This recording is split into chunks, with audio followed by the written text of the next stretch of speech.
linkado a isso, o David Guzmán aqui nos fez uma pergunta aqui. A gente falamos de ferramenta para gestão, com KPIs, dashboards, etc.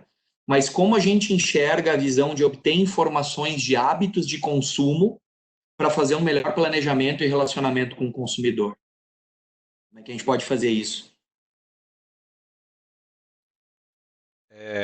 Uma parte, eu acredito que a empresa já tenha, que são o que o cliente consome e o quanto consome. Essa é uma informação que já está dentro da empresa. O que a tecnologia eu entendo que consegue ajudar, e a inteligência artificial talvez seja uma ferramenta para agilizar isso, é criar correlações com outras coisas do mercado, né? Então, se o consumo de sorvete é mais no frio ou no calor, uma inteligência artificial vai te dar uma resposta de uma maneira rápida, né? E aí, usando o termo que o Rafael colocou, quais são as próximas sazonalidades de temperatura para mim poder ver a sazonalidade da minha demanda? Então, acredito que nós temos, olhando para o histórico, criar correlações com dados externos, aí a gente começa a falar um pouquinho de Big Data para isso, mas não precisa ser tão complexo, dá para fazer com coisas mais simples. E uma vez que você faz essa correlação do passado, você começa a criar modelos para tentar prever o futuro. Existem na área de supply algumas maneiras e alguns modelos de você fazer previsão de demanda, mas a pergunta é mais do que isso, é fazer uma correlação com outras coisas. E aí tem que olhar o ambiente do mercado, de repente criar um modelo e tentar replicar ele para frente. E à medida que você vai aplicando, você vai aprendendo. Essa pergunta é casca, né? Mas eu me lembro quando a gente fala de hábitos de consumo. Rafael, tu não quer que eu venha com coisa fácil aqui, né? Tô com Não. especialistas aí, né? Não vamos vir com pergunta fácil, né? Pergunta de universitário, né? É isso aí. Eu me lembro de uma ocorrência que aconteceu com a Netshoes, né? Que mostra como é importante a gente conseguir ter uma solução, né? Que consiga entender os hábitos de consumo e automaticamente adequar o negócio com isso, mas evidentemente que requer cuidado. Não sei se vocês chegaram a ler essa notícia ou se vocês lembram, quando aconteceu aquele acidente com a Chapecoense, que o avião caiu, né? Naturalmente, a camiseta da Chapecoense vendeu muito. Logo que aconteceu aquilo, que as pessoas ficaram com essa comoção e tal, e quiseram comprar a camiseta do clube para ajudar o clube a se reerguer. O Netshoes tem uma feature que eu acho muito interessante, que é se algum produto começa a vender muito mais do que o padrão, o software automaticamente reajusta o preço. E se segue vendendo, ele reajusta de novo. E se segue vendendo, ele reajusta de novo. Só que pegou mal, né? Pegou mal porque a notícia que aconteceu é que o Netshoes se aproveitou com essa tragédia e superfaturou o preço de produtos da Chapecoense. Então, tecnologia existe para a gente automaticamente reagir aos hábitos de consumo, mas em alguns casos a gente tem que tomar cuidado, né? Ter um double check ou uma validação para evitar coisas assim. Eu me lembro esses dias também que o Grêmio, numa partida no ano passado, de um jogo que praticamente não tinha público, tuitou, o jogo iniciou e já temos 1.500 pessoas na arena. Certamente foi algo automático que aconteceu, né? Foi um algoritmo automático, né? Porque era um público muito pequeno, o marketing com certeza não ia efetuar esse tweet com tanto vigor assim, porque o público era muito pequeno. Então, existe hoje algoritmos para a gente automaticamente efetuar essas mudanças de comportamento, mas requer cuidado para implantar, para não acontecer esses casos estranhos.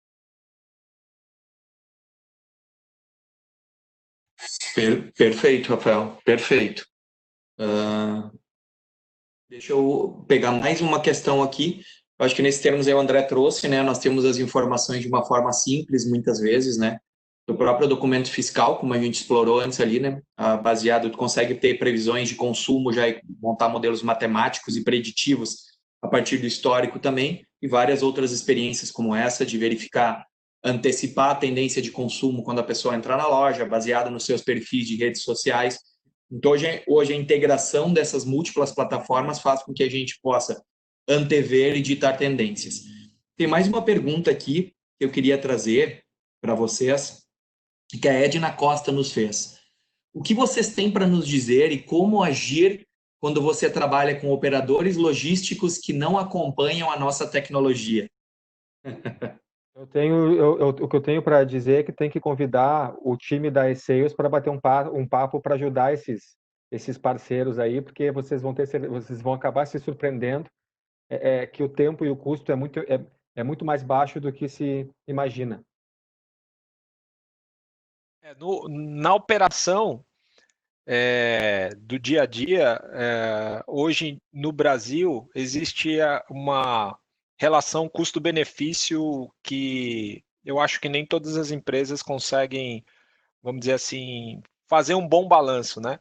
Então, realmente, no Brasil, a gente ainda encontra muitos operadores logísticos que não têm um perfil tecnológico, vamos dizer assim, que a gente pode comparar com outros países, porque o custo dessas tecnologias aqui é maior.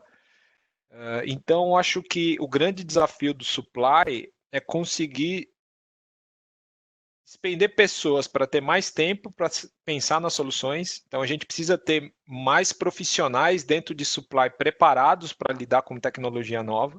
Esse é um ponto que vai ajudar naquilo que eu falei anteriormente, nessa comunicação. E, ao mesmo tempo, por essa facilidade de tratar essa tecnologia, a gente conseguir implementar mais rápido e mais barato. Porque uma parte grande desse investimento está em desenhar a solução, ver os detalhes, prova de erros e tudo mais. Então, eu concordo aí com a pergunta da Edna, que a gente tem ainda um potencial enorme para crescer, né, em tecnologia dentro dos nossos operadores logísticos, né? Mas a gente ainda não achou aí a relação custo-benefício adequada. De repente, está faltando aí sales e nos operadores aí, hein, Rafael? É isso aí, e eu acredito fortemente que o investimento adequado com uma solução de tecnologia, né, o ROI, o retorno do investimento, em muitos casos, é exponencial. Às vezes, tu tem um problema dentro da empresa que gera uma perda de milhões anual e tu gasta uma fração disso para resolver esse problema. Por isso que eu brinquei, ele tem que convidar a equipe da eSales para bater um papo lá, que vocês vão se surpreender. É verdade, Rafael. E até para trazer para a Edna aqui, corroborando, a gente tem inúmeros cases que referendo esse trabalho, que tem uma questão que ela é determinante, né? Quando a gente estratifica informações e tem uma sinergia de troca de dados entre o hub, que a gente chama, né? O transportador, entre o embarcador e os transportadores, a gente consegue trabalhar de uma forma linear os dados. E quando eu consigo abrir as informações de todos os meus parceiros logísticos e saber o ranqueamento, o desempenho de cada um, eu consigo mensurar e separar um pouquinho mais o joio do trigo entre aqueles que não só cumprem os seus SLAs de entrega e também cobram o frete devido por aquele determinado embarque, como me dão as informações para que eu possa fazer a minha gestão. Então, além de eu ter a informação correta, é evidente que eu preciso ter o resultado. E quando eu consigo enxergar isso de todos os meus parceiros, eu consigo entender, poxa, mas será que esse meu parceiro que não me dá informação, ele é realmente tão estratégico assim para o meu negócio? Ou eu posso ter na mesma camada, na mesma praça e rota, um outro parceiro que seja talvez ainda mais eficaz em termos de SLA de entrega, de custo de frete e ainda me dá as informações, né? Será que o fato de eu não receber informações para fazer gestão não faz com que ele seja ainda muito mais caro do que ele é? Porque se eu olhar só preço, algumas vezes eu vou estar metrificando de uma forma. Mas se eu enxergar valor que esse parceiro tem, eu posso entender que o barato está saindo muito caro, né? Então, é importantíssimo eu conseguir criar essa sinergia. E sim, nós temos como fazer isso, e os nossos milhares de parceiros logísticos aí dos nossos clientes conseguem corroborar que abrir suas informações para os embarcadores não é um demérito. Sim, é um trabalho que referenda a seriedade e a organização que eles têm enquanto operadores, né? Trouxe o exemplo da Plimor, a gente fala de tantos outros, né? Eu acho que o fato de não transmitir informações só prejudica aquele que realmente confia no seu taco, né? Por isso a importância de uma sinergia de comunidade. eu fazer mais uma pergunta aqui, a gente já passou um pouquinho do tempo, aqui a gente vai se encaminhar para os finalmente. Lá, só para não deixar ele no vácuo aqui, o Erlon Severiano nos trouxe lá no início da live uma pergunta que a gente já entrou um pouquinho nela, mas eu acho que a gente tem que explorar um pouquinho mais. Essa integração entre sistemas dos players de uma cadeia de suprimentos, ela é feita via softwares prontos ou é realizada via programação a um por quem tem essa solução? Deixa eu iniciar respondendo essa, vou pedir licença para o André. Olha, se for via programação, né, que acontece com alguns players, mas se for via programação, o time para pôr isso no ar vai ser maior, né? Então, o ideal é que tu consiga achar parceiros que tenham uma tecnologia no code ou low code, né? Onde tem que escrever código, mas é pouco código, para que a gente tenha um tempo mais encurtado para integrar soluções. Tá? Então, aí vai... quando você for buscar um parceiro, entender se ele é um parceiro tradicional que vai ter que desenvolver do zero, ou se ele usa uma plataforma no-code ou low-code para acelerar esse processo. Essa pergunta me faz lembrar, em supply, o momento que a gente teve uma explosão do SAP no mundo inteiro como vamos dizer assim, o software escolhido pelo mercado, pela maior parte do mercado para poder, por exemplo, fazer uma determinada função. Então, naquele momento juntaram-se várias coisas, né? A usabilidade, o fato de você treinar numa empresa e as outras também podem utilizar. E o outro lado da moeda é uma situação que a gente vive hoje, em que a gente tem vários fornecedores de soluções para problemas específicos que não estão integrados. Então, hoje a gente acha que não achou nenhuma solução única, né? Eu acho que a resposta para a sua pergunta vai, na minha opinião, está mais em um movimento que é comunidade de software ou de solução aberta. Porque a comunidade de solução aberta, ela te dá algumas camadas, mas que você pode fazer a sua, vamos dizer assim, colocar a sua cara do seu negócio. Então, acho que hoje a gente, de novo, precisa capacitar os profissionais na área de supply para poder conversar com a tecnologia, para poder se apropriar mais dela, para poder encontrar nesses parceiros que hoje existem. Eu acho que não vai ter um parceiro único aí que vá conseguir integrar tudo, mas que consiga conversar com todos eles, né? Acho até que seria muito bom ter um só, mas eu não acredito que isso vai acontecer. Mas vai ter algumas plataformas mais comuns, né? Eu acho que o caminho vai sair por aí. Acho que a gente não vai encontrar um parceiro só que vá resolver tudo. Perfeito, André. Eu até corroboro essa questão. Nós estamos nessa jornada, nesse desafio aí há mais de 20 anos enquanto sales e podemos comprovar na prática que há inúmeros inputs, né, diversos, quando a gente fala em conexão aí de supply chain, quando a gente fala num simples pedido de compra, cada pedido no seu ERP, com seu layout específico, com seu formato, e conversar com esses formatos é o grande desafio. E se conseguiu fazer isso ao longo do tempo, criar soluções que não substituam a cadeia como um todo e usar o melhor de cada uma. Então, o ERP vai ter o seu melhor dentro de uma visão para dentro do negócio, olhando determinadas situações. Talvez o André tenha que ter uma outra solução na área financeira para determinados problemas. Na área de supply chain, de logística, de conexão com os transportadores, ele vai utilizar e-sales. E talvez numa outra área ele vai utilizar uma outra solução da YouMove.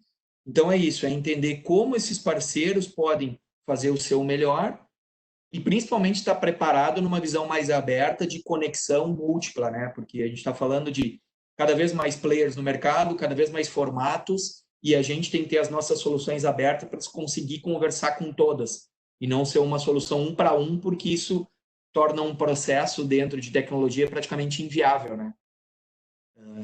Respondendo um pouquinho da pergunta do Erlon, a gente conseguiu trazer aqui, mas sim, há soluções que existem no mercado hoje, como as que estamos conversando aqui, que conseguem fazer essas múltiplas conexões e trabalhando questões pontuais do negócio, que, evidente, cada negócio tem a sua customização, mas não no core, e sim fazendo adaptações pontuais, né? Perfeito? Queria aproveitar aqui, então, esses minutinhos finais que a gente tem, agradecer novamente a disponibilidade do André, do Rafael, da YouMove também, de a gente conseguir organizar esse evento em parceria, é tão importante, e deixar esse espaço para vocês fazerem suas declarações finais aí.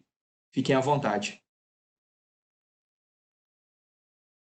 Eu só tenho a agradecer essa oportunidade de aprender e expandir um pouco mais a nossa parceria aí.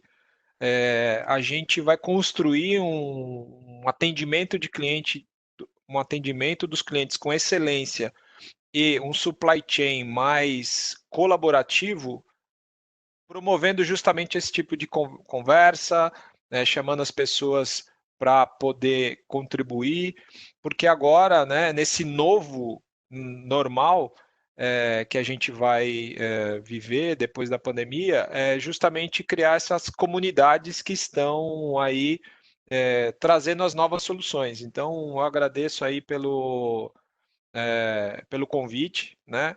E espero de alguma maneira ter contribuído para as pessoas que nos ouviram aí. Obrigado. Boa. Eu agradeço o convite, Voltaire. Eu agradeço pela parceria aí com o André. Acho que foi uma conversa divertida, uma conversa proveitosa. Espero que quem acompanhou aí teve algumas informações que pode ajudar aí a mudar o seu negócio nos próximos dias. A YouMove está à disposição para bater um papo. A Sales eu sei que também está à disposição. Acredito que o André também, né? Então, só quero mesmo agradecer por essa oportunidade e quem sabe em seguida a gente faz uma nova juntos aí. Perfeito, André, perfeito, Rafael, eu corroboro aí, eu quero agradecer também em nome da eSales. Vocês podem nos procurar, como eu disse antes, nas redes sociais, no nosso site, esales.com.br, nos nossos LinkedIns. A gente vai ter o maior prazer em ajudar todo mundo que está aqui na live, seja empresas que querem dividir esse contato com outros, porque a gente tem convicção, sim, que as nossas experiências podem ajudar a transformar muitos negócios, né? Trazendo um pouquinho da expertise de cada um, isso que o André trouxe. Trocar experiência e perguntar realmente o que funciona, o que não funciona, é a maneira da gente transformar os negócios. E a gente tem que correr contra o tempo, né? O mercado nos desafia todos os dias e se a gente ficar parado, a gente vai ser simplesmente atropelado. Ele não vai pedir licença, ele vai passar por cima, né? Então, cabe a nós procurar quem realmente pode nos ajudar e tem muita gente que pode nos ajudar aí no mercado, pessoal. Eu acho que esse recado pode ficar claro e a gente consegue fazer muita coisa trabalhando em conjunto, né? Beleza? Agradeço a todos que puderam nos acompanhar mais uma vez. A gente vai encerrando por aqui e até a próxima e que ela seja logo, tá bom? Um abraço forte a todos aí. Muito obrigado.